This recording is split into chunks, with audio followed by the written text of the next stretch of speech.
E você, é igual a Nathalie, depende da tecnologia para tudo?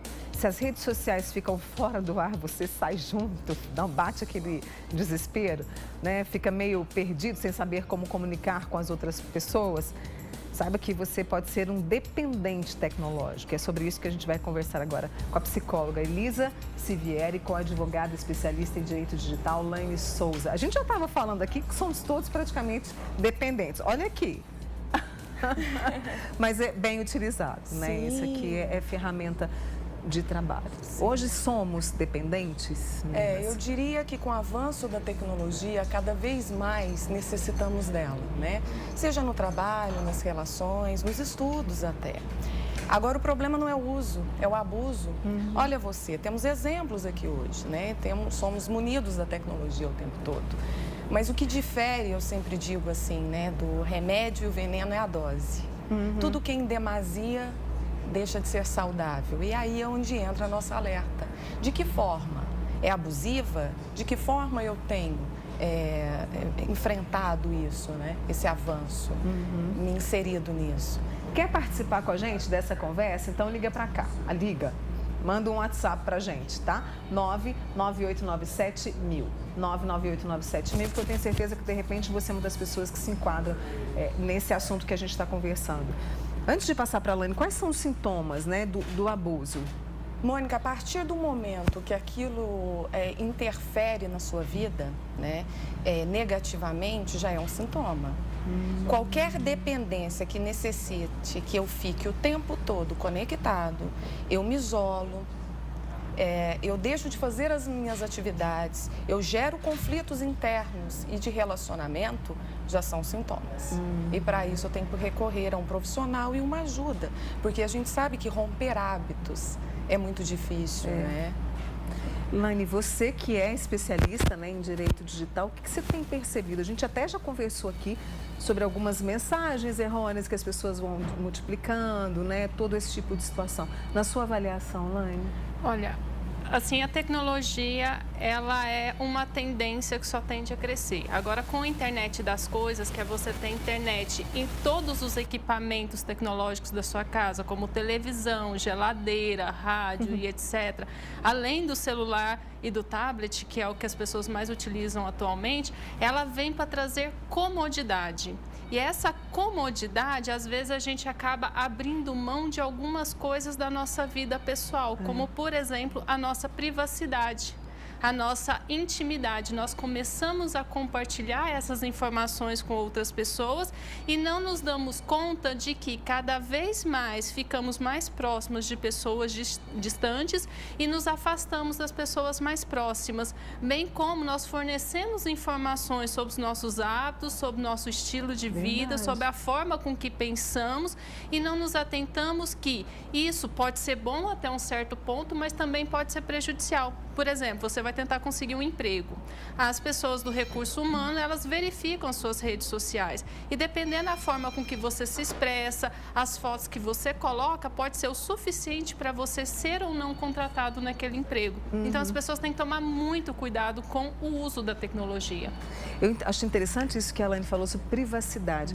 O que eu percebo, assim, é como as pessoas depositam a vida ali. Exatamente. Sabe? Mostram tudo. Na verdade, aí eu até questiono, eu não mostro tudo. Não. Olha só que interessante o que a doutora traz, o que você complementa, que é assim, eu mostro aquilo, uma foto bonita, uma viagem, um lazer com a família, no íntimo é o que eu sinto. Não algo necessariamente. por trás ali, né? E aí, a pessoa que faz essa exposição, ela gera uma expectativa. Qual expectativa? Vai ser curtido? Qual que é a autoaprovação? Como que as pessoas vão se comportar frente a algo que eu... E ali começa a ansiedade.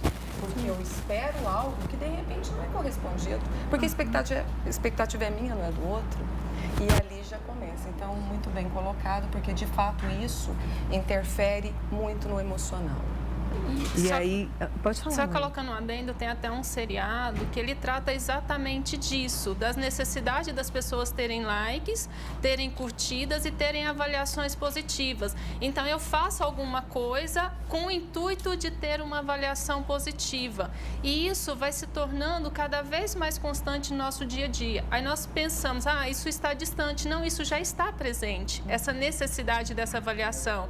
E que a doutora disse está muito correto, porque às vezes nem sempre a gente coloca nosso dia a dia numa rede social. A gente coloca ou coisas que nos deixam muito felizes para parecermos que a gente tem uma vida perfeita. Exatamente. Ou então a gente trata a rede social como se fosse um psicólogo. Exato. O que tem de pessoas lamentando também é muito grande. Esse papo tá bom e você pode participar com a gente aqui, com a Elise e também com a Laine, fazendo a sua pergunta. A gente vai fazer um rápido intervalo, né, para a gente respirar aqui um pouquinho. Já já a gente está de volta com a sua participação. Até já.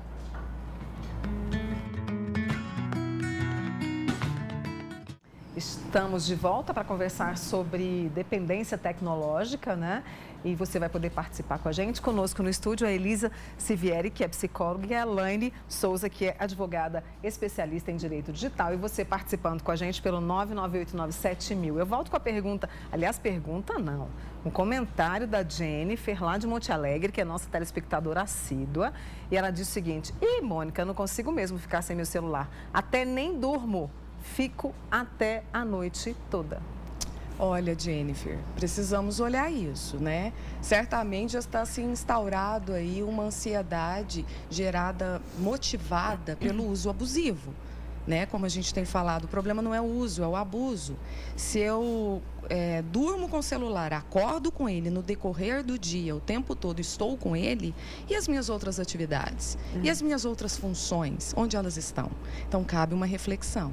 E a vida que está passando? É a vida que está passando. E você ali de cabeça baixa. Não é? Exatamente, Isso é muito sério, Mônica, né? muito sério. E, assim, sintomático, né? Porque aí vem a necessidade do retorno, aquilo que eu posto, aquilo que vem, que a gente falou. Então, o tempo todo conectada, uma angústia, uma ansiedade instaurada. Eu estou aqui com o Hernander, ele é especialista em segurança da informação, viu, Laine? Ele diz que hoje estamos na era dos smartphones, que são telefones inteligentes, e pessoas burras. Queria que vocês comentassem sobre isso. Bom, eu não diria que seriam pessoas burras. Eu acho que nós estamos nos adaptando à nova tecnologia, porque, querendo ou não, a tecnologia é algo recente na humanidade. Dessa forma com que nós a utilizamos, com a internet. A nossa vida, que vários serviços, vários produtos a gente adquiria no mundo real, hoje esses serviços e produtos são adquiridos por meio da tecnologia ou via tecnologia. Até nosso relacionamento, os colegas de escola, eles criam grupos de WhatsApp para ficar mais próximos. Nós criamos grupos de WhatsApp de família para ficarmos cada vez mais próximos dos nossos entes queridos. Nós fazemos compra pela internet, nós arrumamos namorados pela internet. Então, assim, a tecnologia, ela está muito presente no nosso dia a dia e nós estamos ainda aprendendo a lidar com essa tecnologia. Infelizmente, questões ruins, vários crimes, pessoas de má índole, elas utilizam a tecnologia para ver se consegue atingir alguma pessoa que tem menos consciência de como lidar com esse mundo tecnológico. Daí acontece diversos crimes, como, por exemplo, estelionato, como, por exemplo, sites de comércio eletrônico que não existe, ou seja, você envia o dinheiro para comprar uma mercadoria, mas não recebe essa mercadoria.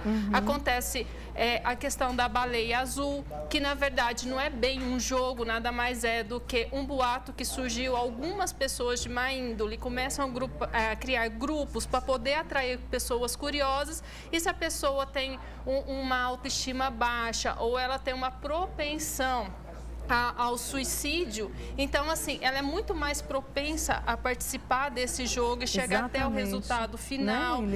Então, assim, é um convívio que a gente está aprendendo a ter, e por causa disso, por enquanto, nós ainda não temos a plena consciência do quanto grave é o uso dessa tecnologia sem nós nos resguardarmos e tomarmos cuidado. Então, nessa evolução, que a gente está aprendendo a lidar e a nos proteger. E pode atrapalhar, ela estava falando de relacionamento, né? Que você fica tanto naquele mundo, mergulhado naquele mundo virtual, né? Que isso pode prejudicar os relacionamentos. Eu já soube de casos de separação, Sim, sabe? sim. De casal, porque um dos dois ficava muito tempo no celular e as crianças ali, enfim, o relacionamento acabou. Isso é possível realmente acontecer? Totalmente, Mônica. É interessante porque a doutora traz assim, temos que ter a tecnologia como aliada. Isso é Sim, inevitável, sim. né? Não estamos questionando Ajuda isso. Muito. A forma disso. Porque quando eu falo em sites de relacionamento, mas eu estou conectada porque eu estou... a minha família mora longe, os meus amigos... Mas o tempo que eu estou conectada, eu estou verdadeiramente vivendo o meu hoje?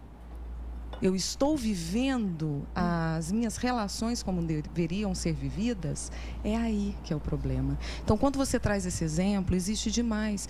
Porque, na verdade, eu não vivencio aquilo. Eu acho que eu estou vivendo, eu estou muito conectada a um futuro, uma possível descoberta, só que o hoje, ela passa batido.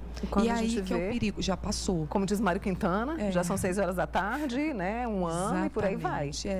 Então, o importante é viver o hoje e colocar limite. Né? Essa questão que ela traz também dos jogos, né? Indutivos, a baleia azul. Mas desde pequeno, somos assim... não, coloca um tablet para a criança, dá um celular que dá sossego, vai jogar. Então, aquilo ali você faz de uma forma que depois as próprias crianças, os adolescentes, não têm limite. Verdade. E aí se torna o que a gente falou, né? Interessante isso que você traz, a Elisa do São Jorge. Bom dia, Mônica. Vocês acham certo uma criança de 7 anos em celular tão cedo? Meu sobrinho, mas a minha filha também gosta muito de mexer no celular, mas eu procuro muito controlar isso. Isso me assusta, uma criança de 7 anos com celular.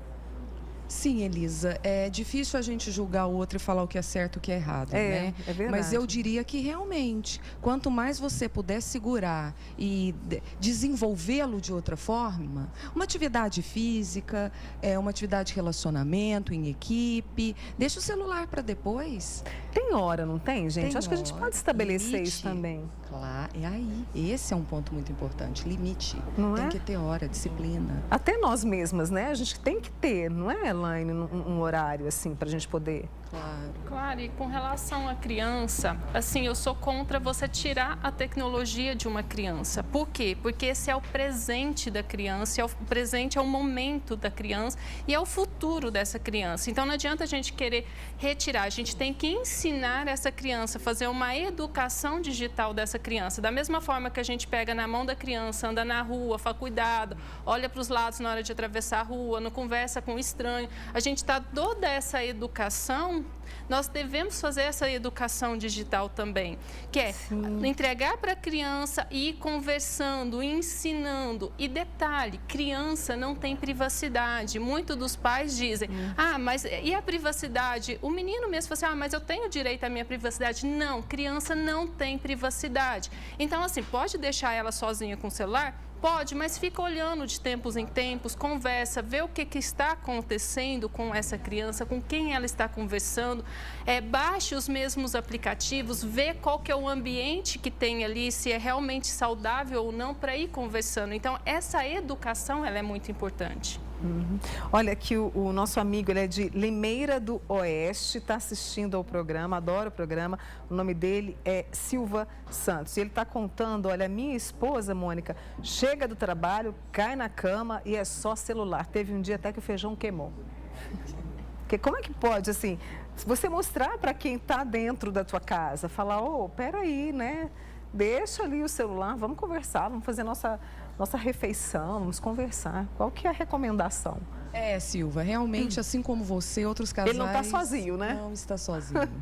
Nada como uma boa conversa, dizer ao outro o que incomoda, né? E tentar mudar esses hábitos do casal, né?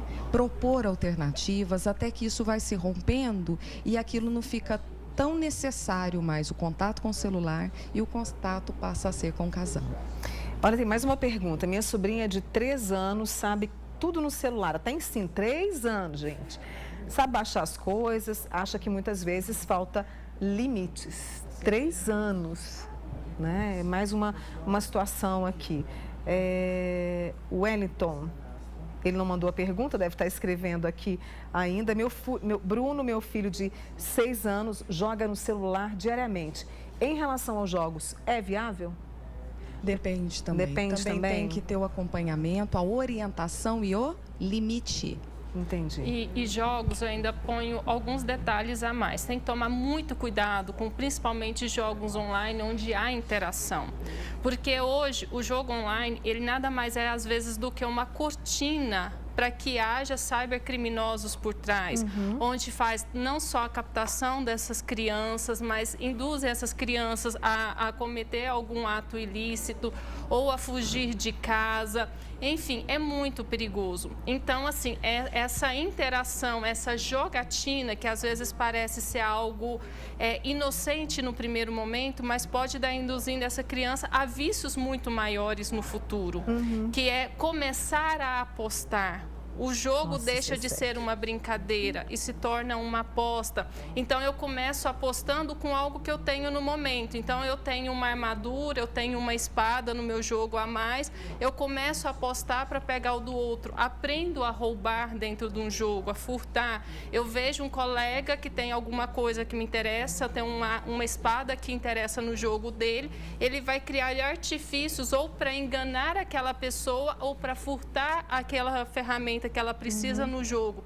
Isso ele tende a cada vez mais evoluir nesses jogos eletrônicos. Então tem que tomar muito cuidado. Então jogar é inocente, é bonitinho, mas a educação digital, o olhar dos pais, o que está acontecendo realmente nesse jogo. Porque às vezes não é o jogo em si, mas é os bastidores do jogo, é nos bate-papos desses jogos onde surgem os problemas. Para a gente poder encerrar, esse papo está muito bom, mas a gente vai precisar encerrar. Tem uma pessoa que perdeu o controle da situação e não consegue largar o celular. Aí precisa de tratamento e ele é feito como? Precisa de ajuda de um profissional. O primeiro passo é a consciência, que pelo jeito essa pessoa já tem a consciência do quanto isso está atrapalhando, e a partir daí é feito o acompanhamento com a terapia. A terapia, né, nós vamos compreender isso, romper comportamentos indesejados para adquirir novos. Olha, eu acho que vocês deixaram muito claro aqui, reforçaram limite, orientação, educação digital e principalmente que a gente preste atenção no hoje. Só para complementar com o que aconteceu comigo, é tão interessante, porque a gente está ali no WhatsApp, né, nesse aplicativo que resolve um monte de coisas, e eu tenho uma amiga que me liga sempre. E você sabe que eu estranhei? Eu falei, gente, você praticamente é a única que me liga. Porque hoje a gente só conversa por esse aplicativo. E quando você recebe um telefonema e conversa com a pessoa, isso te faz... Eu acho que a conversa flui melhor, não é, Elisa? Não é, Elaine? Então que a gente possa fazer isso. Preservar. Que a gente ouça a voz. Perfeito. Né? Não só as palavrinhas ali também, né? Quero muito agradecer a Elisa Sivieri e a Elaine Souza com a gente aqui hoje, reforçar o convite para a gente sempre falar sobre isso, tá? Claro, muito obrigada. Obrigada, viu?